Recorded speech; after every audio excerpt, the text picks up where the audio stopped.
Je vais faire 2 vidéos. Ok. C'est l'aparté, hein. Vous n'écoutez pas, on coupe au montage tout ça. Pourquoi elle critique sa famille comme ça? Elle se prend pour qui? Voilà. Genre là, de ce qu'on vient de parler, Miss France à Noël, quoi. Ce sera ça le titre, je pense. Et du coup, je l'ai dit que c'était ma cousine. Je sais plus. Bon, bah, on est cousines. Les masques tombent en fin de vidéo. On fait la question bonus. La question bonus. Noël approchant, on va avoir des repas de famille. Ce grand moment, le repas de famille où il y a plein de gens qui pensent pas la même chose, qui ne votent pas pour les mêmes personnes ou qui votent pas du tout, qui sont à table. Voilà, ton oncle bourré à la fin du repas, admettons, a vu notre vidéo et est horrifié par les propos qu'on tient dedans. C'est quoi ta stratégie? Comment tu défends ton idée quand en face de toi, intimement, il y a quelqu'un qui n'est pas du tout d'accord avec toi et qui te tient le discours inverse? Alors, que tu lui envoies la bûche de Noël dans la figure. C'est ça qu'on veut savoir en fait. We wish you a Merry Christmas. We wish you a Merry Christmas. We wish you a Merry Christmas. alors c'est très tentant. Et en plus, j'ai envie de dire que c'est souvent... On dira pas quel oncle.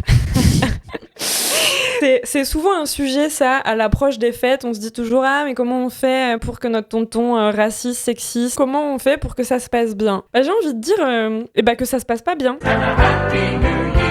Je veux dire, c'est pas parce que c'est Noël, c'est pas parce que c'est la famille, c'est pas parce que c'est une quelconque personne qui a une quelconque figure d'autorité ou même un rapport d'affection que on peut tolérer l'intolérable. Et surtout quand on est de gauche, quand on est militant, on va toujours nous demander à nous de faire un effort. Pour moi, il faudrait un peu que le paradigme y change. Moi, je vais pas minimiser ou édulcorer mon discours, ce que j'ai beaucoup fait, mais que je veux plus faire, parce que j'ai rien à cacher, je considère pas être en tort, et juste il y a des choses qui sont pas acceptables, donc si mon tonton relou à table, il est relou, bah j'aurai aucun problème à lui rentrer dedans. Donc d'abord en exposant ce que j'ai exposé ici, en lui disant que s'il a vu cette vidéo et qu'il est pas d'accord avec moi, bah il a mal écouté.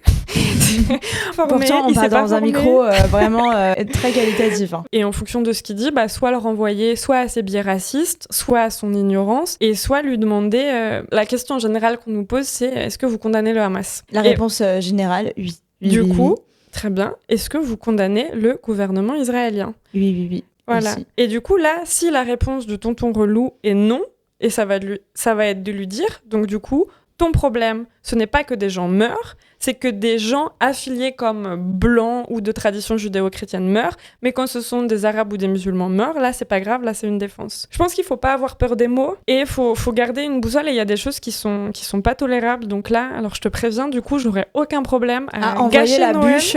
Ouais, j'aurais aucun problème à gâcher Noël si en fait il y a quelqu'un qui tolère un génocide à table. Parce que en plus, on fête Noël.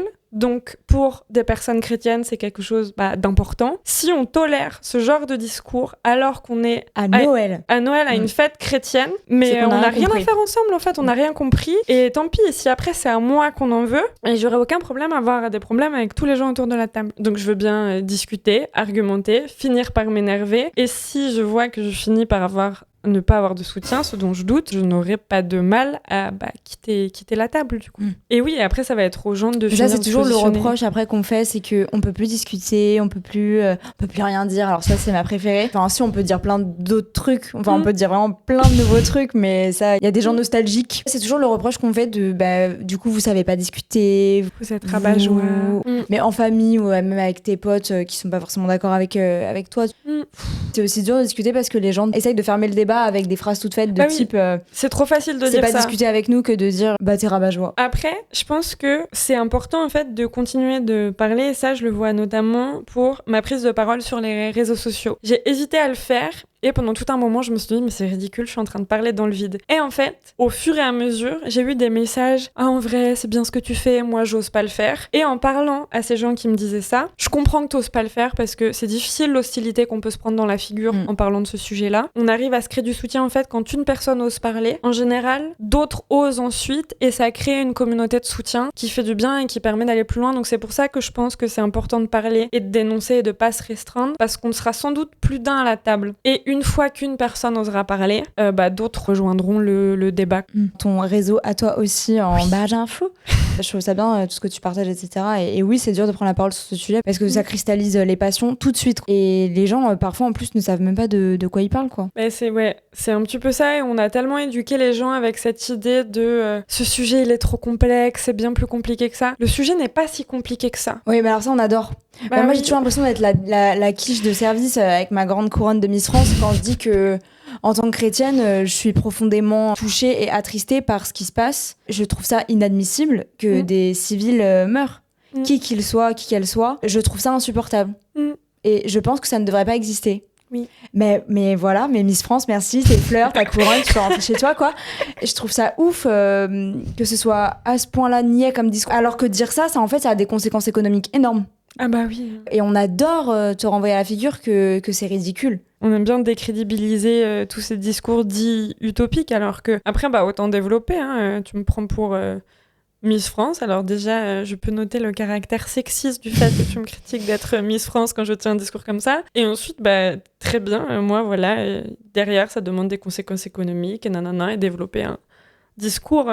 Je pense que c'est hyper important de continuer à exprimer ces utopies-là et ne pas se laisser avoir par « c'est trop complexe » ou « c'est utopique ». Les choses qu'on demande, c'est des boussoles. Donc notre objectif, c'est ça. Et il faut qu'on trouve ensemble, après, le chemin pour y aller, quoi. C'est pas mal comme conclusion. Ouais.